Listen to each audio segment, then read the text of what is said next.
എല്ലാവർക്കും നമസ്കാരം. 2024 ഫിനാൻസ് ബില്ലിൽ TDSും TCSുമായി ബന്ധപ്പെട്ട് ധാരാളം ഭേദഗതികൾ വരുത്തിയിട്ടുണ്ട്. പല ടാക്സ് റേറ്റുകളും കുറയ്ക്കുന്ന തരത്തിലുള്ളൊരു ഭേദഗതിയാണ് ചെയ്തിട്ടുള്ളത്. പിന്നെ പലതും ഇന്ന് എക്സ്ക്ലൂഡ് ചെയ്തിട്ടുണ്ട്. ഇതിൽ ഫിനാൻസ് ബില്ലിൽ 1-2 സ്ഥലങ്ങളിൽ അസസിയുടെ ക്യാഷ് ഫ്ലോനെ സഹായിക്കുന്നതിന് വേണ്ടിയിട്ടാണ് ഇത് ചെയ്യുന്നതെന്ന് പറയുന്നുണ്ട്. ഒരർത്ഥത്തിൽ പല റേറ്റുകളും കുറച്ചത് വെച്ച് നോക്കുമ്പോൾ ഈ ഒരു പ്രസ്താവന തീർത്തും ശരി തന്നെയാണ്. അപ്പോൾ ഈ 2024 ഫിനാൻസ് ബിൽ TDSും TCSുമായി ബന്ധപ്പെട്ട് എന്തൊക്കെ ഭേദഗതികളാണ് വരുത്തിയിട്ടുള്ളത് എന്ന് ഇന്നത്തെ വീഡിയോയിലൂടെ നമുക്ക് പരിശോധിക്കാം.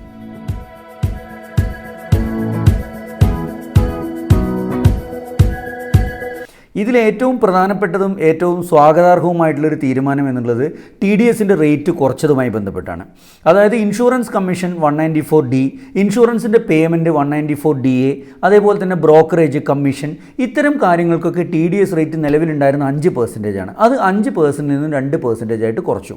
അതേപോലെ തന്നെ 194F എന്നുള്ള ഒരു സെക്ഷൻ, അതായത് മ്യൂച്വൽ ഫണ്ടുകളുടെ യൂണിറ്റ്സ് വാങ്ങുമ്പോൾ അതുമായിട്ട് ബന്ധപ്പെട്ട് TDS ഉണ്ടായിരുന്ന 194F എന്നുള്ള സെക്ഷൻ 1/10/2024 മുതൽ, അതായത് ഒക്ടോബർ 1 മുതൽ ആ ഒരു സെക്ഷൻ എടുത്തു കളയുകയും ചെയ്തു.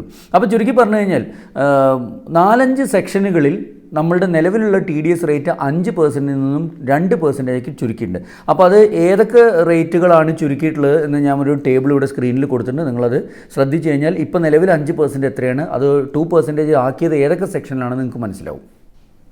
പിന്നെ രണ്ടാമത്തെ ഏറ്റവും ഒരു നിർണായകമായ മാറ്റം എന്ന് പറയുന്നത് ശമ്പള വരുമാനക്കാരുമായി ബന്ധപ്പെട്ടാണ്.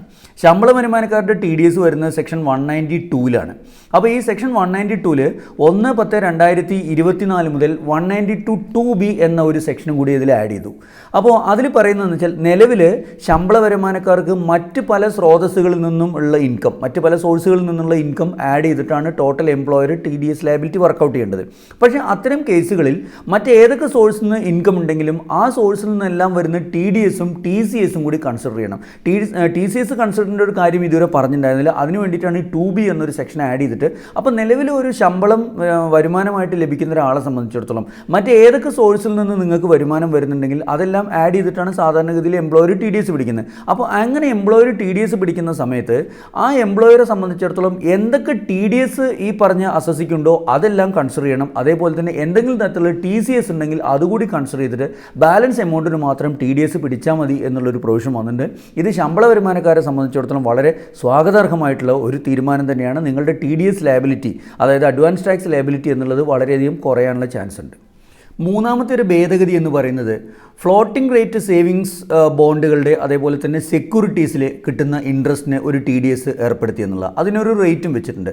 അത് റേറ്റ് എത്രയെന്ന് പറയുന്നില്ല. റേറ്റ് ഗവൺമെൻറ് ഒഫീഷ്യൽ ഇതിൽ ഡിക്ലെയർ ചെയ്യുന്ന റേറ്റ് എത്രയാണോ അതാണെന്ന് ഫിനാൻസ് ബില്ലിൽ പറഞ്ഞിട്ടുള്ളത്. പക്ഷേ എന്തായാലും ഈ 8% ബോണ്ട് അല്ലെങ്കിൽ 7.75% ബോണ്ട്, അതേപോലെ തന്നെ ഗവൺമെൻറ് സെക്യൂരിറ്റീസ് എന്നിവയിൽ നിന്ന് ഒരു റെസിഡൻറ്റ് ഇൻഡിവിജ്വലിന് കിട്ടുന്ന ഇൻട്രസ്റ്റ് 10,000 രൂപയിൽ കൂടുതൽ കിട്ടുന്ന ഇൻട്രസ്റ്റിനാണ് ഈ TDS പിടിക്കണം എന്നാണ് പറയുന്നത്. സെക്ഷൻ 193ലാണ് പറയുന്നത്. അപ്പോൾ ഇതൊരു പുതിയതായിട്ടുള്ളൊരു പ്രൊവിഷൻ ആഡ് ചെയ്തതാണ്. 10,000 രൂപീസിൽ കൂടുതൽ കിട്ടുന്ന ഈ പറഞ്ഞ ബോണ്ടുകൾക്കോ സെക്യൂരിറ്റീസിൻ്റെ മുകളിലോ കിട്ടുന്ന ഇൻട്രസ്റ്റിന് TDS ആപ്ലിക്കബിൾ ആവും 1/10/2024 മുതൽ. നാലാമത്തെ ഒരു കാര്യവും TDS കൂടുന്നത് സംബന്ധിച്ചാണ്. അതായത് നിലവിൽ കമ്പനികൾ ബൈബാക്ക് ഓഫ് ഷെയർസ് പറയാറുണ്ട്. അതായത് ഷെയർ ഹോൾഡേഴ്സിന് വേണമെങ്കിൽ കമ്പനിയുടെ ഷെയറുകൾ തന്നെ വാങ്ങിക്കാം, അതിന് കമ്പനി തന്നെ പേയ്മെൻറ്റ് കൊടുക്കുന്നുണ്ട്. അത്തരത്തിൽ കമ്പനി കൊടുക്കുന്ന ഈ പേയ്മെൻറ്റുകൾ, ബൈബാക്ക് ഓഫ് ഷെയറിന് വേണ്ടിയിട്ട് കമ്പനി കൊടുക്കുന്ന ഈ പേയ്മെൻറ്റിന് ഡീംഡ് ഡിവിഡൻ്റ് ആയിട്ട് കണക്കാക്കുകയും അത്തരം ഡിവിഡൻറ്റുകൾക്ക് TDS പിടിക്കണം എന്നുള്ളൊരു പുതിയ പ്രൊവിഷൻ കൂടി ഈ ഫിനാൻസ് ആക്ടിൽ കൊണ്ടുവന്നിട്ടുണ്ട്. അഞ്ചാമത്തെ ഒരു ഭേദഗതി എന്ന് പറയുന്നത് വർക്സ് കോൺട്രാക്റ്റുമായിട്ട് ബന്ധപ്പെട്ട. അപ്പോൾ വർക്സ് കോൺട്രാക്റ്റുമായിട്ട് ബന്ധപ്പെട്ട് നിലവിലുള്ളത് എന്താണെന്ന് വെച്ചാൽ ചില കേസുകളിൽ 194Cയിൽ 2% TDS പിടിക്കേണ്ട കേസും അതിൽ തന്നെ ചിലപ്പോൾ അത് 194J എന്ന് പറഞ്ഞിട്ട് ഒരു പ്രൊഫഷണൽ ഇൻകം ആയിട്ട് കണക്കാക്കിയിട്ട് 10% പിടിക്കേണ്ട ഒരു കേസുണ്ട്. അപ്പോൾ ഇവിടെ വന്നിട്ടുള്ളൊരു ഭേദഗതി 1/10/2024 മുതലുള്ളൊരു ഭേദഗതി എന്ന് പറയുന്നത് 194Cയിൽ കോൺട്രാക്റ്റ് ആയിട്ട് കണക്കാക്കുന്ന കേസിൽ ആ 2% മാത്രം TDS പിടിച്ചാൽ മതി. എഗെയിൻ അതിനെ ഒരു 10% TDS പിടിക്കേണ്ട ഒരു കാര്യമില്ല. അതായത് 194Cയിൽ വൺസ് TDS 2% പിടിച്ചു കഴിഞ്ഞാൽ അതിന് 194J എന്നുള്ള എന്നുള്ള സെക്ഷനെ അതിൽ എക്സ്ക്ലൂഡ് ചെയ്യുന്നു. അപ്പോൾ തീർച്ചയായിട്ടും ഒരു കോൺട്രാക്ടറെ സംബന്ധിച്ചിടത്തോളം ആ ഒരു 2% ലയബിലിറ്റിയിൽ നിൽക്കുക. ഇപ്പോൾ പല കേസിലും കൺഫ്യൂഷൻ വരാറുണ്ട്. 2% ഒരു TDS കോൺട്രാക്ട് പിടിക്കുകയും അതേപോലെ തന്നെ 194Jയിൽ 10% പിടിക്കുന്ന ഒരു പ്രവണതയുണ്ട്. അപ്പോൾ അത് ഒഴിവാക്കിയിട്ട് 194C എന്നുള്ളൊരു സെക്ഷൻ പ്രകാരം 2% ടാക്സ് സഫർ ചെയ്ത് കഴിഞ്ഞാൽ TDS സഫർ ചെയ്ത് കഴിഞ്ഞാൽ അത്തരം കേസുകളെ ഈ 194Jയിൽ നിന്നും ഒഴിവാക്കിയിട്ടുണ്ട്. അത് കോൺട്രാക്ടേഴ്സിനെ സംബന്ധിച്ചിടത്തോളം വളരെ വലിയൊരു നിർണായകമായിട്ടുള്ളൊരു തീരുമാനം തന്നെയാണ്. ആറാമതായിട്ട് സെക്ഷൻ 194IA ആയി ബന്ധപ്പെട്ട ഒരു ക്ലാരിഫിക്കേഷനാണ്. അതായത് സത്യം പറഞ്ഞാൽ ഈ 194IA പറയുന്നത് വെച്ചാൽ ഇമ്മൂവബിൾ പ്രോപ്പർട്ടിയുടെ സെയിൽ നടക്കുമ്പോൾ 50 lakhsൽ കൂടുതൽ കൺസിഡറേഷൻ കൊടുക്കുന്ന ഒരു കേസിലാണെങ്കിൽ ഈ പറഞ്ഞ പേയ്മെൻറ്റ് കൊടുക്കുന്ന ആൾ, അതായത് സെല്ലർക്ക്, പർച്ചേസർ എന്ത് ചെയ്യണം, സെല്ലർക്ക് പേയ്മെൻറ്റ് കൊടുക്കുമ്പോൾ 1% TDS പിടിച്ചിട്ടാണ് കൊടുക്കേണ്ടത്.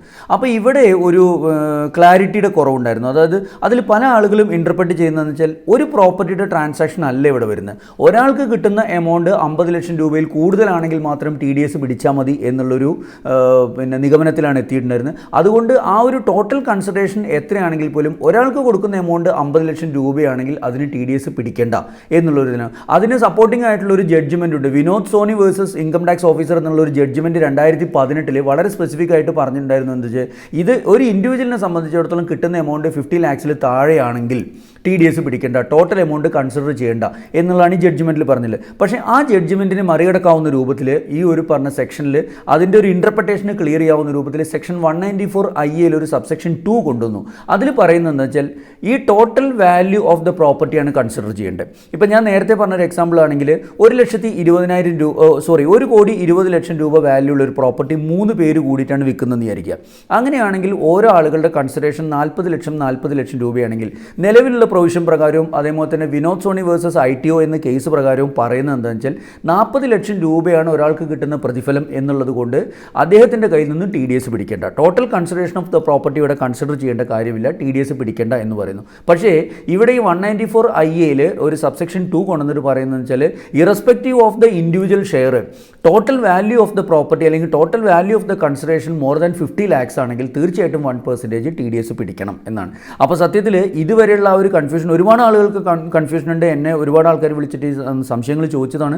പല ആളുകൾക്കും ഉള്ളൊരു ധാരണ സ്വന്തമായിട്ടുള്ളൊരു എമൗണ്ട് കിട്ടുമ്പോൾ സെക്ഷൻ അന്ന് കൊണ്ടുവന്ന സമയത്ത് തന്നെ സർക്കാരിൻ്റെ ഇൻറ്റൻഷൻ ഇത് ടോട്ടൽ കൺസിഡറേഷൻ ആയിരുന്നു. പക്ഷേ അത് കോടതിയുടെ ഭാഗത്തുനിന്നുള്ളൊരു ഇൻ്റർപ്രിട്ടേഷനും അതേപോലെ തന്നെ നമ്മളെല്ലാ ആളുകളും സ്വന്തമായിട്ട് നടത്തിയ ഇൻ്റർപ്രിട്ടേഷൻ്റെ അടിസ്ഥാനത്തിലും ഇത് ഇൻഡിവിജ്വൽ കൺസിഡറേഷൻ ആണ് എന്നാണ് ധരിച്ചു വെച്ചിട്ടുണ്ടായിരുന്നത്. പക്ഷേ സർക്കാർ എന്ത് ചെയ്തു, ഈ 194IA2 പ്രകാരം കൊണ്ടുവന്നിട്ട് എന്ത് പറഞ്ഞു, അതിൻ്റെ ഒരു ക്ലാരിറ്റി, അതിൻ്റെ ഇൻ്റർപ്രിട്ടേഷൻ വരുത്തുകയാണ് ചെയ്തത്. സത്യം പറഞ്ഞാൽ പുതിയൊരു മാറ്റമൊന്നും വരുത്തിയിട്ടില്ല.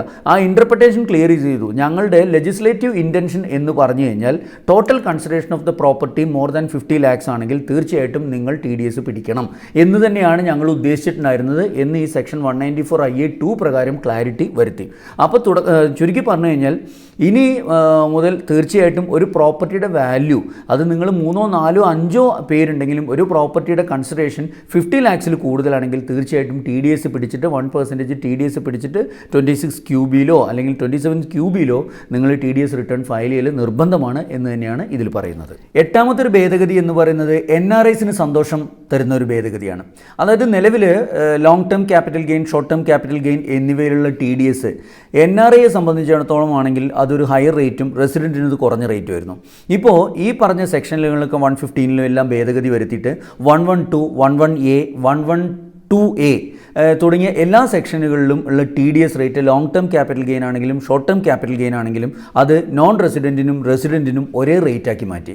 അപ്പോൾ ചുരുക്കി പറഞ്ഞു കഴിഞ്ഞാൽ നോൺ റെസിഡൻറ്റിനെ സംബന്ധിച്ചിടത്തോളം നിലവിൽ ഒരു ഹയർ റേറ്റ് കൊടുത്തത് റെസിഡൻറ്റിന് കൊടുക്കുന്ന അതേ നോർമൽ റേറ്റിൽ TDS കൊടുത്താൽ മതി എന്നുള്ളത് NRIസിനെ സംബന്ധിച്ചിടത്തോളം ഒരു ഗുണമുള്ള കാര്യം തന്നെയാണ്. ഒമ്പതാമത്തെ ഒരു ഭേദഗതി ബിസിനസ് കമ്മ്യൂണിറ്റിക്ക് ഗുണം ചെയ്യുന്ന ഒന്നാണ്. അതായത് നിലവിൽ 2 സെക്ഷൻസ് പ്രകാരം 194Qയിൽ TDS പിടിക്കുകയും അതേപോലെ തന്നെ 206C1Hൽ TCS പിടിക്കേണ്ടതായിട്ടുള്ളൊരു സിറ്റുവേഷൻ ഉണ്ട്. അതായത് ഒരു വ്യാപാരിയെ സംബന്ധിച്ചിടത്തോളം പേയ്മെൻറ്റ് കൊടുക്കുന്ന, അതായത് പർച്ചേസ് ചെയ്ത ആൾക്ക് പേയ്മെൻറ്റ് കൊടുക്കുമ്പോൾ അദ്ദേഹത്തിന് കഴിഞ്ഞ ഫിനാൻഷ്യൽ ഇയറിൽ കൊടുത്തിട്ടുള്ള പേയ്മെൻറ്റ് 50 ലക്ഷം രൂപയിൽ കൂടുതലാണെങ്കിൽ ഈ വർഷം 50 ലക്ഷം രൂപയിൽ കൂടുതൽ കഴിഞ്ഞ ഫിനാൻഷ്യൽ ഇയറിൽ കൊടുത്തിട്ടുണ്ടെങ്കിൽ ഈ വർഷം ആ പറഞ്ഞ സപ്ലയർക്ക് പേയ്മെൻറ്റ് കൊടുക്കുമ്പോൾ തീർച്ചയായിട്ടും കൊടുക്കുന്ന പേയ്മെൻറ്റിന് TDS പിടിച്ചിട്ട് വേണം കൊടുക്കാൻ. അതേപോലെ തന്നെ റിസീവറെ സംബന്ധിച്ചിടത്തോളം പേയ്മെൻറ്റ് റിസീവ് ചെയ്യുന്ന ആളെ സംബന്ധിച്ചിടത്തോളം കഴിഞ്ഞ ഫിനാൻഷ്യൽ ഇയറിൽ 50 lakhsലും കൂടുതൽ ഈ പറഞ്ഞ പെർട്ടിക്കുലർ ഡീലറുടെ കയ്യിൽ നിന്ന് പേയ്മെൻറ്റ് വാങ്ങിച്ചിട്ടുണ്ടെങ്കിൽ തീർച്ചയായിട്ടും 206C1H പ്രകാരം TCS കളക്ട് ചെയ്യണം. അപ്പോൾ ഇവിടെ സംഭവിക്കുന്ന ഒരു കുഴപ്പമെന്ന് വെച്ചാൽ ടി ഡി എസും ടി സി എസും മിക്കവാറും ഒരേ ട്രാൻസാക്ഷൻ്റെ പുറത്ത് വരും. ഒരാൾ ടി ഡി എസ് പേയ്മെൻറ്റ് കൊടുക്കുമ്പോൾ ടി ഡി എസ് പിടിക്കുന്നു, മറ്റയാൾ ഈ പേയ്മെൻറ്റ് കളക്ട് ചെയ്യുമ്പോൾ ടി സി എസ് പിടിക്കുന്നു. ഇവിടെ ശരിക്കും സെക്ഷനിൽ വളരെ ക്ലിയർ ആയിട്ട് പറഞ്ഞിട്ടുണ്ടായിരുന്നു, അതായത് ഏതെങ്കിലും ഒരു സെക്ഷൻ ഇൻവോക്ക് ചെയ്താണെങ്കിൽ മറ്റേ സെക്ഷൻ വേണ്ട. അതായത് 194 ക്യൂവിൽ നിങ്ങൾ ടി ഡി എസ് പിടിച്ചിട്ടുണ്ടെങ്കിൽ ആ പർട്ടിക്കുലർ ട്രാൻസാക്ഷന് 206(c)(1)(h) ടി സി എസ് പിടിക്കേണ്ട. പക്ഷേ ഇത് പലപ്പോഴും ആളുകൾ കംപ്ലൈ ചെയ്യുന്നില്ല. കാരണം വെച്ചാൽ എന്നെ സംബന്ധിച്ചിടത്തോളം ഞാൻ എൻ്റെ സെക്ഷൻ 194 ക്യൂ ആണെങ്കിൽ ഞാനത് കംപ്ലൈ ചെയ്ത് കഴിഞ്ഞാൽ ഞാൻ സേഫായി. അതേപോലെ തന്നെയാണ് റിസീവറും ചിന്തിക്കുക. റിസീവർ എന്ത് ചിന്തിക്കുന്നു, എൻ്റെ സെക്ഷൻ 206(c)(1)(h) ആണെങ്കിൽ ഞാനിത് കംപ്ലൈ ചെയ്ത് കഴിഞ്ഞാൽ എൻ്റെ പ്രശ്നം തീർന്നു. അപ്പോൾ ഈ ഒരു കൺഫ്യൂഷൻ ഒഴിവാക്കാൻ വേണ്ടിയിട്ട് ഈ പറഞ്ഞ രണ്ട് സെക്ഷനെയും 197ൻ്റെ ആംബിറ്റിൽ കൊണ്ടുവന്നിട്ട് 197ൽ പറഞ്ഞതെന്ന് വെച്ചാൽ lower rate of T D S അല്ലെങ്കിൽ ടി സി എസിനുള്ള ഒരു സെക്ഷനാണ് 197. അപ്പോൾ ഈ സെക്ഷൻ 197 പ്രകാരം ഒരു സർട്ടിഫിക്കറ്റ് വാങ്ങിച്ചു കഴിഞ്ഞാൽ ഈ പറഞ്ഞ പേ ചെയ്യുന്ന ആളെ സംബന്ധിച്ച് ഇപ്പോൾ 194 ക്യൂവിൽ ടി ഡി എസ് പിടിച്ചിട്ട് ഈ പറഞ്ഞ 197ൽ ഒരു സർട്ടിഫിക്കറ്റ് വാങ്ങിച്ച് ആ സർട്ടിഫിക്കറ്റ് നമ്മുടെ റിസീവർക്ക് കൊടുത്തു കഴിഞ്ഞാൽ റിസീവർ പിന്നെ 206(c)(1)(h) ടി സി എസ് പിടിക്കേണ്ട ആവശ്യമില്ല. അപ്പോൾ അദ്ദേഹത്തിനെ സംബന്ധിച്ചിടത്തോളം അദ്ദേഹത്തിൻ്റെ കംപ്ലയിൻസ് ബേർഡൻ എന്നുള്ളത് കുറഞ്ഞു. അതേപോലെ തന്നെയാണ് 206(c)(1)(h) പ്രകാരം ടി സി എസ് പിടിച്ചിട്ടുള്ള ഒരാളാണെങ്കിൽ അദ്ദേഹം 197ൽ ഒരു ഓർഡർ വാങ്ങിച്ചിട്ട്, അതായത് lower deduction of T D S ആണ് 197ൽ പറഞ്ഞത്, അങ്ങനത്തെ ഒരു ഓർഡർ വാങ്ങിച്ചിട്ട് ഈ പറഞ്ഞ പെയർക്ക് കൊടുത്തു കഴിഞ്ഞാൽ പെയറെ സംബന്ധിച്ചിടത്തോളം പിന്നെ 194 ക്യൂ കംപ്ലീറ്റ് ചെയ്യേണ്ട ആവശ്യമില്ല. അപ്പോൾ അദ്ദേഹത്തിൻ്റെ ഈ കംപ്ലയിൻസ് ബേർഡൻ കുറഞ്ഞിട്ട്, അപ്പോൾ സത്യത്തിൽ ഈ ബിസിനസ്സുകാരുടെ കംപ്ലയിൻസ് ബേർഡൻ കുറയ്ക്കുക എന്നുള്ള ഉദ്ദേശത്തോട് കൂടിയിട്ടാണ് ഈ പറഞ്ഞ രണ്ട് സെക്ഷനെയും 194 ക്യൂവിനെയും അതേപോലെ തന്നെ 206(1)(h)നെയും 197 എന്ന സെക്ഷൻ്റെ ആംബിറ്റിൽ കൊടുത്തിട്ടുള്ളത്. ഇതോടുകൂടി സംഭവിക്കുന്ന മറ്റൊരു അഡ്വാൻറ്റേജ് എന്ന് വെച്ചാൽ പല കേസുകളിലും ഈ പറഞ്ഞ ബിസിനസ്സുകാരെ സംബന്ധിച്ചിടത്തോളം ഈ രണ്ട് സെക്ഷനിലും ടി ഡി എസും ടി സി എസും വരുമ്പോൾ ഇവരുടെ ക്യാഷ് ഫ്ലോനെ ബാധിക്കും. കാരണം വെച്ചാൽ നമ്മളൊരു 12 മാസം കഴിഞ്ഞ് കൊടുക്കുന്ന ഒരു ടാക്സാണ് ടി ഡി എസും ടി സി എസും ആയിട്ട് 12 മാസങ്ങൾക്ക് മുമ്പ് തന്നെ അഡ്വാൻസ് ആയിട്ട് നമ്മുടെ നിന്ന് കളക്ട് ചെയ്യുന്നത്. അപ്പോൾ ഇത് എന്ത് ചെയ്യും, ഇത്രയും പൈസ ബിസിനസ്സിൽ ബ്ലോക്ക് ആവുകയും ബിസിനസ് ചെയ്യാനുള്ള ഒരു അവസരം നഷ്ടപ്പെടുകയും ചെയ്യുന്നു. അപ്പോൾ അതൊരു അഡ്വാൻറ്റേജ് ആണ് ഇവിടെ വരുന്നത്. കാരണം വെച്ചാൽ നിങ്ങളെ സംബന്ധിച്ചിടത്തോളം ഈ കംപ്ലയിൻസ് ബേർഡൻ കുറയുകയും അതേപോലെ തന്നെ T D S T C S liability കുറയുക എന്നതും ബിസിനസ്സുകാരെ സംബന്ധിച്ചിടത്തോളം വളരെ വലിയൊരു നേട്ടം തന്നെയാണ് ഈ രണ്ട് സെക്ഷൻ്റെയും അമെൻമെൻറ്റ് കൊണ്ട് സംഭവിച്ചിട്ടുള്ളത്. അടുത്തത് എൻ ആർ ഐസിന് പ്രതികൂലമായിട്ട് ബാധിക്കുന്ന ഒരു സെക്ഷനാണ് സെക്ഷൻ 198. സെക്ഷൻ 198ൽ ചാപ്റ്റർ 17(b)യിൽ പറയുന്നത് വെച്ചാൽ ഒരു പുറത്തുള്ള, അതായത് ഇന്ത്യക്ക് ഔട്ട്സൈഡ് ആയിട്ടുള്ള ഒരു കൺട്രിയിൽ നിന്നൊരു ഇൻകം വരുമ്പോൾ ആ ഇൻകത്തിന് അവിടെ ടാക്സ് ഹോൾഡ് ചെയ്തിട്ട് ബാക്കിയുള്ള എമൗണ്ടാണ് ഇന്ത്യയിലേക്ക് വരുന്നതെങ്കിൽ നോർമലി ഇവിടുത്തെ ഒരു സിറ്റുവേഷനിൽ സാധാരണ ചെയ്യുന്നതെന്ന് വെച്ചാൽ ഈ ടാക്സ് മൈനസ് ചെയ്തിട്ടുള്ള ബാക്കി ഇവിടെ എത്രയാണോ എമൗണ്ട് ക്രെഡിറ്റ് ആയിട്ടുള്ളത് ആ എമൗണ്ടിന് ഇവിടെ ഇൻകം ആയിട്ട് ഓഫർ ചെയ്യുന്ന ഒരു സിറ്റുവേഷനാണ്. അപ്പോൾ ഈ സെക്ഷൻ 192ൽ 1/4/2025 മുതൽ ഒരു ഭേദഗതി വരുത്തിയിട്ട് പറഞ്ഞു എത്രയാണോ ടാക്സ് ഡിഡക്റ്റ് ചെയ്തിട്ടുള്ളത് ആ ടാക്സ് കൂടി deemed to be treated as the income of the assessee outside India എന്നാണ്. അതായത് അവിടെ ടാക്സ് പിടിച്ചിട്ടുള്ള എമൗണ്ട് കൂടി ഇൻകത്തിൻ്റെ കൂടെ ചേർത്തിട്ട് എത്രയാണോ ബിഫോർ ഡിഡക്റ്റിംഗ് ടാക്സ് എത്രയാണോ എമൗണ്ട് എന്നുള്ളത് ഗ്രോസ് ആയിട്ട് എടുക്കണം. അതായത് നെറ്റ് എമൗണ്ട് ഇന്ത്യയിൽ കിട്ടിയത് മാത്രം ഇൻകമായിട്ട് എടുത്താൽ പോരാ, നിങ്ങൾക്ക് എത്ര ഗ്രോസ് റെസിപ്റ്റ് ആണോ അവിടെ വന്നിട്ടുള്ളത് ആ എമൗണ്ടിനെ മുഴുവൻ ഇൻകമായിട്ട് എടുക്കണം.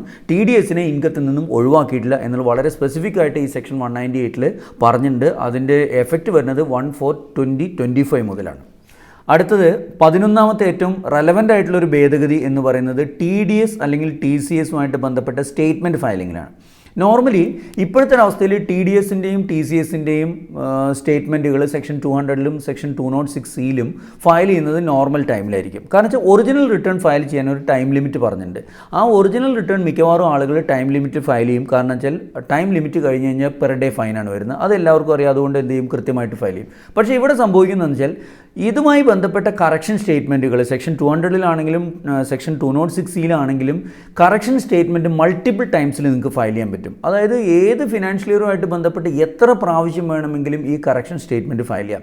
ഇത് സത്യം പറഞ്ഞാൽ ഈ സ്റ്റേറ്റ്മെൻറ്റ് ആരുമായിട്ട് റിലേറ്റഡ് ആണോ അവരെ സംബന്ധിച്ചിടത്തോളം ദോഷം ചെയ്യുന്നത്. കാരണം വെച്ചാൽ പല പ്രാവശ്യം ഇത് മൾട്ടിപ്പിൾ ടൈംസിൽ ഇത് കറക്ഷൻ സ്റ്റേറ്റ്മെൻറ്റ് ഫയൽ ചെയ്യുമ്പോൾ മിക്കവാറും അസസിയായിട്ട് ബന്ധപ്പെട്ട് എന്തെങ്കിലും തരത്തിലുള്ള വ്യത്യാസങ്ങൾ വരുമ്പോൾ ഇത് പലതരത്തിലുള്ള ബുദ്ധിമുട്ടുകൾ ഉണ്ടാകും. അപ്പോൾ ഇതിനെ ഒന്ന് ഒഴിവാക്കാൻ വേണ്ടിയിട്ട് അല്ലെങ്കിൽ ഇതിനെ ലിമിറ്റ് ചെയ്യാൻ വേണ്ടിയിട്ട് ഈ പറഞ്ഞ കറക്ഷൻ സ്റ്റേറ്റ്മെൻറ്റ് ഫയൽ ചെയ്യുന്നതിൽ ഒരു ടൈം ലിമിറ്റ് ഫിക്സ് ചെയ്തു. അതിൽ പറയുന്നത് വെച്ചാൽ no correction statement shall be delivered after the expiry of 6 years from the relevant financial year എന്നാണ്. അതായത് നമ്മളൊരു പെർട്ടിക്കുലർ ഫിനാൻഷ്യൽ ഇയറിൽ ഇപ്പോൾ 23-24 ബന്ധപ്പെട്ട് ഫയൽ ചെയ്യേണ്ട ലാസ്റ്റ് ഡേറ്റ് May 31 ആണെന്ന് വിചാരിക്കുക. അതായത് 23-24 സാമ്പത്തിക വർഷമായിട്ട് ബന്ധപ്പെട്ട് T C S T D S return file ചെയ്യേണ്ട ലാസ്റ്റ് ഡേറ്റ് എന്ന് പറയുന്നത് 31 May 2024 വിചാരിക്കുക.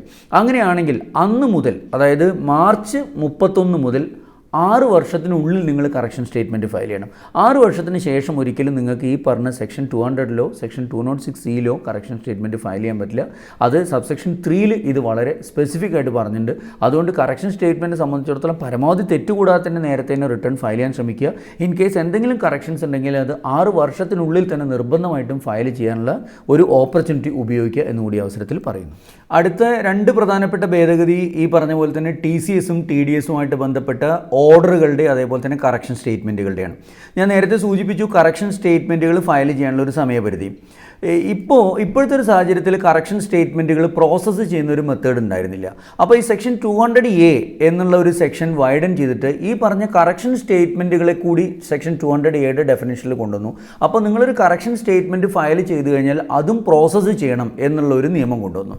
അതേപോലെ തന്നെയാണ് ടൈം ലിമിറ്റ്. ഇപ്പോൾ നിലവിൽ നിങ്ങളൊരു അസസീൻ ഡീഫോൾട്ട് ആണെങ്കിൽ, അതായത് സെക്ഷൻ 201 പ്രകാരമോ അല്ലെങ്കിൽ സെക്ഷൻ 206C പ്രകാരമോ നിങ്ങൾ TDSോ TCSോ പിടിക്കേണ്ട ഒരാളാണെങ്കിൽ അത് കൃത്യമായിട്ട് ചെയ്യുകയോ റിട്ടേൺ ഫയൽ ചെയ്യുകയോ TCSോ TDSോ റിട്ടേൺ ഫയൽ ചെയ്യുകയോ ചെയ്തിട്ടില്ലെങ്കിൽ അത് ഒരു റെസിഡൻറ്റിൻ്റെ കേസിലാണെങ്കിൽ 7 വർഷത്തിനുള്ളിൽ എന്ത് ചെയ്യണം, നിങ്ങൾക്ക് നോട്ടീസ് അയക്കണം, അതല്ലെങ്കിൽ അത് ഓർഡർ ആക്കണം എന്നുള്ള, അതായത് അസസീൻ ഡീഫോൾട്ടായിട്ട് കണക്കാക്കിയിട്ട് നിങ്ങൾക്കെതിരെ നടപടി എടുക്കണമെന്നാണ് പറയുന്നത്. സെക്ഷൻ 201 200Cയിലും റെസിഡൻറ്റിൻ്റെ കേസിലാണ് 7 years. പക്ഷേ ഇത് നോൺ റെസിഡൻറ്റിനാണെങ്കിൽ നോൺ റെസിഡൻറ്റിനെ സംബന്ധിച്ചിടത്തോളം ഒരു ടൈം ലിമിറ്റ് പറഞ്ഞിട്ടില്ല. 206Cയിലാണെങ്കിലും ഈ പറഞ്ഞ പോലെ തന്നെയാണ്. അപ്പോൾ ഇത് ഒരു കൺഫ്യൂഷൻ ഉണ്ടാക്കും. കാരണം വെച്ചാൽ റെസിഡൻറ്റും നോൺ റെസിഡൻറ്റും തമ്മിലുള്ള ഒരു വ്യത്യാസത്തിലൊരു കൺഫ്യൂഷൻ ഉണ്ടാക്കും. അപ്പോൾ ഇതിനെല്ലാം മാറ്റിയിട്ട് റെസിഡൻ്റ് ആണെങ്കിലും നോൺ റെസിഡൻ്റ് ആണെങ്കിലും സെക്ഷൻ 201 ആണെങ്കിലും സെക്ഷൻ 206C ആണെങ്കിലും അസസീൻ ഡീഫോൾട്ട് ആണെങ്കിൽ അസസീൻ ഡീഫോൾട്ടിന് within 6 years from the end of the relevant financial year എന്ത് ചെയ്യണം, നിങ്ങൾ നോട്ടീസ് മീൻസ് ഡിപ്പാർട്ട്മെൻറ്റ് ഓർഡർ ആക്കണം. അതിനപ്പുറത്തേക്ക്, അതായത് 6 വർഷത്തിന് ശേഷം നിങ്ങളെ ഒരു അസസീൻ ഡീഫോൾട്ടായിട്ട് കണക്കാക്കാൻ പാടില്ല. സപ്പോസ് നിങ്ങൾ അതിൻ്റെ ഇടയ്ക്ക് ഒരു കറക്ഷൻ സ്റ്റേറ്റ്മെൻറ്റ് ഫയൽ ചെയ്തു എന്ന് വിചാരിക്കുക. കറക്ഷൻ സ്റ്റേറ്റ്മെൻറ്റ് ഫയൽ ചെയ്ത് കഴിഞ്ഞെങ്കിൽ കറക്ഷൻ സ്റ്റേറ്റ്മെൻറ്റ് ഫയൽ ചെയ്തിട്ട് വിത്തിൻ 2 years ആണെങ്കിൽ ഇത് ഓർഡർ ആക്കണം. ആ വിത്തിൻ 2 years ഞാൻ നേരത്തെ പറഞ്ഞ 6 yearsൻ്റെ ഉള്ളിലാണെങ്കിൽ, അതല്ല നിങ്ങളെ സംബന്ധിച്ചിടത്തോളം കറക്ഷൻ സ്റ്റേറ്റ്മെൻറ്റ് നിങ്ങൾ ഫയൽ ചെയ്യുന്ന 5ാമത്തെ വർഷം എന്ന് വിചാരിക്കുക. 5ാമത്തെ വർഷം കറക്ഷൻ സ്റ്റേറ്റ്മെൻറ്റ് ഫയൽ ചെയ്ത് കഴിഞ്ഞാൽ ആ 5ാമത്തെ വർഷം മുതൽ എഗെയിൻ നിങ്ങൾക്ക് ഒരു 2 years കിട്ടും. കാരണം വെച്ചാൽ within 2 years from the end of the relevant assessment year in which the correction statement filed, അതല്ലെങ്കിൽ end of the relevant financial year in which that 201 and 206 relate ആണ്. അപ്പോൾ അങ്ങനെ പറയുമ്പോൾ അവിടെ കിട്ടുന്ന 6 വർഷത്തിൻ്റെ ഇടയ്ക്ക് നിങ്ങളിത് ഫയൽ ചെയ്യണമെങ്കിൽ ഇതിൽ ഏതാണോ അവസാനം സംഭവിക്കുന്നത് അവിടെയാണ് പറയുന്നത്. അപ്പോൾ നിങ്ങൾ കറക്ഷൻ സ്റ്റേറ്റ്മെൻറ്റ് ഫയൽ ചെയ്യുന്നത് 5ാമത്തെ വർഷമാണെങ്കിൽ നിങ്ങൾക്ക് 7 വർഷം കിട്ടും. അതല്ല കറക്ഷൻ സ്റ്റേറ്റ്മെൻറ്റ് ആദ്യമാണ് ഫയൽ ചെയ്തെങ്കിൽ നിങ്ങൾക്ക് അവസാനം ലഭിക്കുന്നത് ഈ 6 വർഷം. അപ്പോൾ ഈ 6 വർഷത്തിനുള്ളിൽ നിങ്ങൾ അസസീൻ ഡീഫോൾട്ടായിട്ട് ഡിപ്പാർട്ട്മെൻറ്റ് കൺസിഡർ ചെയ്യുകയും നിങ്ങൾക്ക് എതിരെ എന്തെങ്കിലും തരത്തിലുള്ള ഓർഡർ ഉണ്ടെങ്കിൽ ഈ 6 വർഷത്തിനുള്ളിൽ ചെയ്യണം എന്നാണ് പറയുന്നത്. അപ്പോൾ 6 വർഷത്തിന് ശേഷം ഡിപ്പാർട്ട്മെൻറ്റ് ഒരിക്കലും നിങ്ങളെ ഒരു അസസീൻ ഡീഫോൾട്ടായിട്ട് സെക്ഷൻ 201 പ്രകാരമോ സെക്ഷൻ 206C പ്രകാരമോ നിങ്ങളെ ഒരു അസസീൻ ഡീഫോൾട്ടായിട്ട് കണക്കാക്കാൻ പറ്റില്ല. 6 വർഷത്തിനുള്ളിൽ ഈ പറഞ്ഞ അസസ്മെൻറ്റ് പ്രൊസീഡിങ്സ് ഡിപ്പാർട്ട്മെൻറ്റ് കംപ്ലീറ്റ് ചെയ്യണം എന്നാണ് ഈ സെക്ഷൻ ഒരു അഡീഷണൽ ആയിട്ട് സെക്ഷൻ 3 സെക്ഷൻ 201 സെക്ഷൻ 206 ഒരു സബ്സെക്ഷൻ 3 ആഡ് ചെയ്തിട്ട് അതിൽ അമെൻമെൻറ്റ് വരുത്തിയിട്ടുള്ളത്. ഈ അമെൻമെൻറ്റ് 1/4/2025 മുതലാണ് ബാധകമാവുന്നത്. അടുത്തത് 14ാമത്തെ ഏറ്റവും പ്രധാനപ്പെട്ട ഒരു ഭേദഗതി വന്നിട്ടുള്ളത് സെക്ഷൻ 206(1)(f)ലാണ്. അതായത് നിലവിലെ സെക്ഷൻ 206(1)(f) മോട്ടോർ വെഹിക്കിൾസിനാണ് TDS പറഞ്ഞിട്ടുള്ളത്. അതായത് സത്യത്തിൽ ഈ സെക്ഷൻ്റെ ഉദ്ദേശം എന്ന് വെച്ചാൽ ലക്ഷറി ഗുഡ്സ് പർച്ചേസ് ചെയ്യുന്ന ആളുകളെ ടാക്സിൻ്റെ പരിധിയിൽ കൊണ്ടുവരാൻ വേണ്ടിയിട്ട്. അതായത് ലക്ഷറി ഗുഡ്സ് ഇപ്പോൾ വെഹിക്കിൾ വാങ്ങുന്ന ഒരാളാണെങ്കിൽ 206(1)(f) TCS പിടിച്ചു കഴിഞ്ഞാൽ തീർച്ചയായിട്ടും ആ TCS ഇൻകം ടാക്സിൻ്റെ ആനുവൽ ഇൻഫർമേഷൻ സ്റ്റേറ്റ്മെൻറ്റിൽ വരികയും ഇദ്ദേഹത്തെ എന്ത് ചെയ്യാൻ പറ്റും, ടാക്സിൻ്റെ നെറ്റ്വർക്കിലേക്ക് കൊണ്ടുവരാൻ പറ്റും. കാരണം വെച്ചാൽ ലക്ഷറി എക്സ്പെൻഡിച്ചറാണ്. ആ ലക്ഷറി എക്സ്പെൻഡിച്ചർ നടത്തുന്ന ഒരാളെ ഈ പറഞ്ഞ ടാക്സ് നെറ്റ്വർക്കിൽ നിന്ന് പുറത്തു പോകാതിരിക്കാൻ വേണ്ടിയിട്ടാണ് ഈ സെക്ഷൻ കൊണ്ടുവന്നിട്ടുള്ളത്. ഈ സെക്ഷൻ്റെ സ്കോപ്പ് ഒന്നും കൂടി വൈഡൻ ചെയ്തു. ആ സെക്ഷൻ്റെ സ്കോപ്പിൽ പറയുമ്പോൾ നിലവിൽ മോട്ടോർ വെഹിക്കിൾസ് മാത്രമാണ് പറഞ്ഞിട്ടുണ്ടായിരുന്നത്. അവിടെ എന്ത് ചെയ്തു, ഒരു സാധനം കൂടി ആഡ് ചെയ്തിട്ട് പറഞ്ഞു any other goods that may be specified by the central government in the official gazette. അപ്പോൾ എന്തൊക്കെ ഗുഡ്സ് ആണെന്ന് പറയുന്നില്ല. അപ്പോൾ നിങ്ങളെ സംബന്ധിച്ചിടത്തോളം ഈ 206(1)(f)ൻ്റെ സ്കോപ്പ് എന്നുള്ളത് ഒരുപാട് കൂടി. അപ്പോൾ ഏതൊക്കെ ലക്ഷറി ഗുഡ്സ് ആണ് എന്നുള്ളത് സെൻട്രൽ ഗവൺമെൻറ് ഇനിയിപ്പോൾ നോട്ടിഫൈ ചെയ്യും. അപ്പോൾ ആ ലക്ഷറി ഗുഡ്സ് വാങ്ങുന്ന ആളെ സംബന്ധിച്ചിടത്തോളം അതിൻ്റെ എമൗണ്ട് ഇപ്പം മോട്ടോർ വെഹിക്കിൾസിനെ സംബന്ധിച്ചിടത്തോളം 10 lakhs ആൻഡ് എബോ ആണെന്ന് പറഞ്ഞിട്ടുള്ളത്. അപ്പോൾ ഇനി വരുന്ന ഗുഡ്സ് എനിക്ക് തോന്നുന്നു മിക്കവാറും ഈ ലിമിറ്റ് 10 lakhs തന്നെ ആയിരിക്കും. 10 lakhsന് അപ്പുറത്തേക്ക് നിങ്ങൾ ഏതൊക്കെ ഗുഡ്സ് വാങ്ങിച്ചാലാണ് TCS പിടിക്കേണ്ടത് എന്നുള്ളത് ഒഫീഷ്യൽ ആയിട്ടുള്ള ഗസറ്റിൽ പബ്ലിഷ് ചെയ്യും. അപ്പോൾ അത്തരം ഗുഡ്സുകൾ നിലവിലിപ്പോൾ കാറ് എന്നുള്ളത് മാറ്റിയിട്ട് ആ കാറിൻ്റെ കൂടെ തന്നെ മീൻസ് കാറല്ല മോട്ടോർ വെഹിക്കിൾസ് എന്നത് മാറ്റിയിട്ട് മോട്ടോർ വെഹിക്കിൾസിൻ്റെ കൂടെ ഈ പറഞ്ഞ സ്പെസിഫൈഡ് ഗുഡ്സും കൂടി ഇവിടെ വരുമ്പോൾ തീർച്ചയായിട്ടും അതിലേക്കൊക്കെ നിങ്ങൾ സ്പെൻഡ് ചെയ്യുന്ന എമൗണ്ടിന് TCS പിടിക്കും എന്നുള്ള ഒരു പുതിയൊരു പ്രൊവിഷൻ കൂടി വന്നിട്ടുണ്ട്. അപ്പോൾ തീർച്ചയായിട്ടും ഹൈ എമൗണ്ട് സ്പെൻഡ് ചെയ്യുന്ന ആളുകളെ സംബന്ധിച്ചിടത്തോളം ഇത് വലിയൊരു കെണിയായി വരാൻ ചാൻസ് ഉണ്ട്. അടുത്തത് TCS and TDS return file ചെയ്യുന്നതുമായി ബന്ധപ്പെട്ട ഒരു പെനാൽറ്റി 271H ഒരു പെനാൽറ്റി ഉണ്ട്. അതായത് നോർമലി നമ്മളൊരു റിട്ടേൺ ഫയൽ ചെയ്യേണ്ട സമയപരിധി കഴിഞ്ഞ് കഴിഞ്ഞാൽ പെർ ഡേ പെനാൽറ്റി വരും. അതാണ് 271H. അപ്പോൾ ഇവിടെ ചെറിയൊരു റിലാക്സേഷൻ വന്നിട്ടുണ്ട്. അതായത് നിങ്ങളെ സംബന്ധിച്ചിടത്തോളം ഈ ഡ്യൂ ഡേറ്റിന് ഉള്ളിൽ റിട്ടേൺ ഫയൽ ചെയ്യാൻ സാധിക്കാത്തൊരു കേസിൽ TCS അല്ലെങ്കിൽ TDS റിട്ടേൺ സ്റ്റേറ്റ്മെൻറ്റ് ഫയൽ ചെയ്യാൻ സാധിക്കാതെ വന്നു കഴിഞ്ഞാൽ അതിനൊരു റീസണബിൾ കോസ് ഉണ്ടെങ്കിൽ നിങ്ങൾക്കൊരു 30 days കൂടി കിട്ടും. അപ്പോൾ ഈ ഒരു വിത്തിൻ 30 days യാതൊരു തരത്തിലുള്ള പെനാൽറ്റി നടപടികളും ചെയ്യാൻ പാടില്ല എന്നുള്ളത് സെക്ഷൻ 271H ഒരു സബ്സെക്ഷൻ 3 കൊണ്ട് വന്ന് പറഞ്ഞിട്ടുണ്ട്. അപ്പോൾ നിങ്ങളെ സംബന്ധിച്ചിടത്തോളം റീസണബിൾ കോസിൻ്റെ ഉള്ളിൽ നിങ്ങൾക്ക് ചെയ്യാൻ സാധിക്കുകയാണെങ്കിൽ വിത്തിൻ 30 days എന്ത് ചെയ്യാൻ പറ്റും, നിങ്ങൾക്ക് റിട്ടേൺ ഫയൽ ചെയ്യാൻ പറ്റും വിത്തൗട്ട് എനി പെനാൽറ്റി. 2024 ഫിനാൻസ് ബില്ലിൽ TDSും TCSുമായി ബന്ധപ്പെട്ട വളരെ നിർണായകമായിട്ടുള്ള പല വിവരങ്ങളാണ് ഈ വീഡിയോയിൽ പറഞ്ഞിട്ടുള്ളത്. ഫിനാൻസ് ബില്ലുമായി ബന്ധപ്പെട്ട് ധാരാളം ഇൻഫർമേഷൻസ് ഇനിയും നിങ്ങളുമായിട്ട് പങ്കുവയ്ക്കാനുണ്ട്. അത് അടുത്ത പല വീഡിയോകളിലൂടെ മറ്റ് പല വിഷയങ്ങളുമായിട്ട് അവതരിപ്പിക്കുന്നതാണ്. അതുവരെ മറ്റൊരു വീഡിയോയിൽ കാണുന്നവരെ എല്ലാവർക്കും നന്ദി, നമസ്കാരം.